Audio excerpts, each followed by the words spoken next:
YSR Congress party అంటే ఈరోజు మేము అపోజిషన్లో ఉన్నామండి.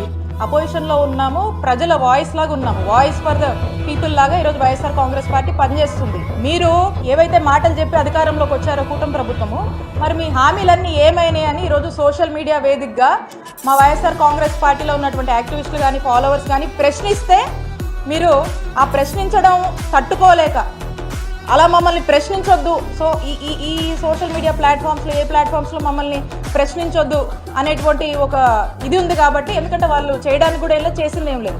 సో ప్రశ్నించొద్దు అనేటువంటి ఉద్దేశంలో రాష్ట్ర వ్యాప్తంగా కూడా ఒక డ్రైవ్ మాదిరిగా సోషల్ మీడియా వాళ్ళందరినీ కూడా ఏ విధంగా ఇబ్బంది పెడుతున్నారు, ఎక్కడ లేనివి ఎప్పుడూ వినలేనటువంటి సెక్షన్ల గురించి కొత్త కొత్త వాటి గురించి మాట్లాడుతూ మరి ఏ విధంగా జైళ్ళకు పంపిస్తున్నారు సోషల్ మీడియా కేసుల్లో. సో కాబట్టి దీన్ని బట్టి అర్థమవుతుంది, గొంతు నొక్కేసే ప్రయత్నం చేస్తూ ఉన్నారు. మేమేం భయపడము, విల్ ఫేస్ ఇట్.